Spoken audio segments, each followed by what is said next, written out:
Deri të hënën me 6 tetor, derisa nuk do të paguhet borxhi ndaj transportuesve privat në qytetin e Shkupit, linjat e tyre të autobuseve do të zvoglohen për 70%.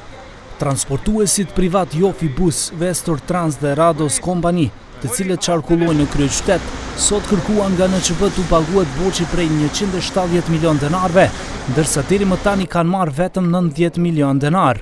Ata do të vozisin vetëm në turin e parë nga ora 5 e mëngjesi deri në ora 10 paradite, kumtoi njëri nga ta. Po juni lani долга беше 45 милиона сега в моментов е 70 милиона кон мојот пакет. Вистина, значи јас не сум човек што лажи, не манипулирам, не сум јас таков човек. Јас ти ги кажувам затоа што ќе си има трага. Добро, проверете трага. Проверено е, значи јас ви го кажувам тоа е официјално 35 милиона денара е само по мојот пакет. Платете ми ги парите, веднаш да ги поделам на луѓето, проблем нема да има. Drejtori NÇP Shkup Dragi Kushovski, i cili u bashkangjit konferencës për media, ju tha transportuesve privat se e di mirë situatën në ndërmarrjen e qarkullimit publik në kryeqytet dhe se pagesat janë shlyer sipas mundësive të tyre financiare. Не сте коректни, терате политики тука у јавно предпријатие. Терате политики. Добре, зашто кажеш зашто од март месец должиш пари?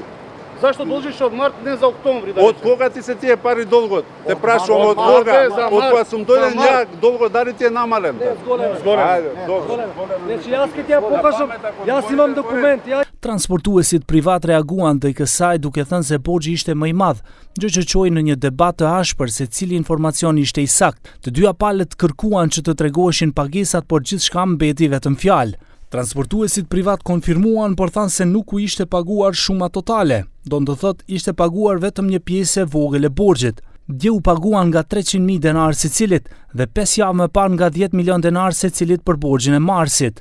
Transportuesit i treguan drejtorit se nuk mund t'i mbulonin borxhet ndaj stacioneve të benzinës dhe se përmbaruesit ishin njoftuar tashmë.